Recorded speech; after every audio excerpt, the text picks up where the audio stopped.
আফসোসের ব্যাপার, আমরা ফজরের মুসল্লি হতে পারি না। ফজরের মুসল্লি হতে খুবই কষ্ট হয়। আরামের ঘুম ছেড়ে দিয়ে, গরম কম্বল ছেড়ে দিয়ে, ঘরের পাশেই মসজিদ, সেখানে ফজরের মুসল্লি হতে আমার কত না কষ্ট, কত না বাহানা, কত না অজুহাত।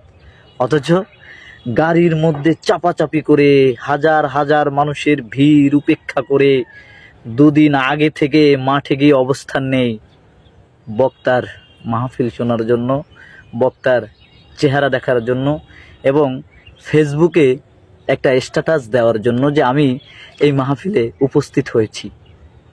আবেগ, এটা ইসলাম নয়, এটা ইসলাম নয়। ইসলাম এটা বলেনি। ওই বক্তাই বলল যে তুমি যদি ফজরের নামাজ আদায় করতে না পারো, এশার নামাজে যদি তুমি উপস্থিত না হও, তুমি মুনাফিক।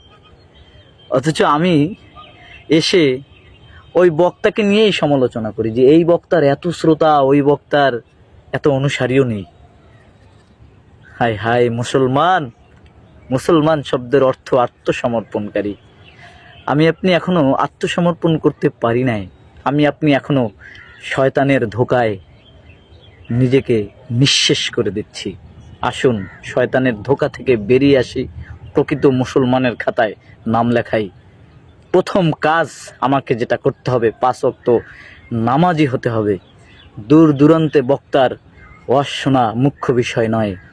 মুখ্য বিষয় হলো 5 ওয়াক্ত নামাজ যথা সময় আদায় করা। আল্লাহ সকলকে তৌফিক দান করুক। আমিন।